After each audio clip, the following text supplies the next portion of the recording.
Sheila alipata bwana mwenye akili, ila yeye mbumbu. Sijai kuona. Nini kwani tena? Si bwana yake kamwambia basi Valentine unataka nini mke wangu, chagua chochote. Eti amechagua kwenda kusomea mambo ya ujasiriamali.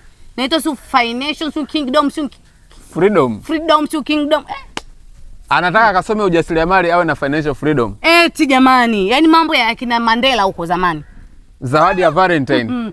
Eti bana mshindwa kuchagua basi lesi wigi ndefu, saa ya gharama, mkufu wa maana. Eti anajua kuchagua mambo ya kusoma. Mambo ya daftari na kalamu jamani, si mambo ya watoto hayo.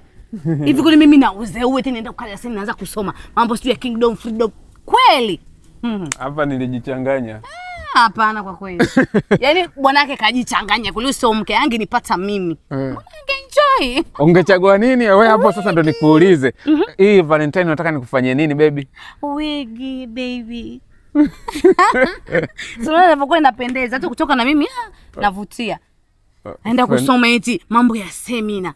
Ameenda yani bwanake kamlipia kabisa eti akasoma mambo ya semina. Lakini mbona wewe nakulipiaga mara nyingi sana yale utasikia siku kuna mambo yenu ya kike 50,000, mara shingapi 40,000, mara shingapi 20,000. Ni sawa lakini kule si unaweza kupata naniliu. Nini mnapataga? Sasa sample zile.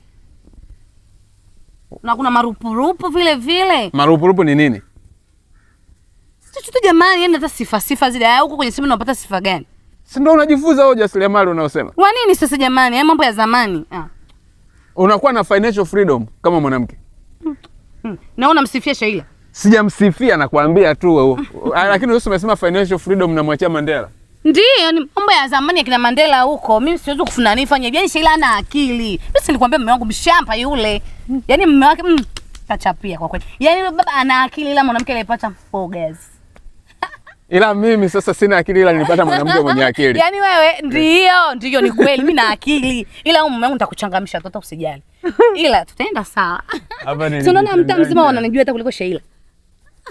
Hapa nilijichanganya. Wanakujua. Sasa cha kufanya hapa mume wangu, wafanye juu chini Valentine nipendeze. Nipendeze tu.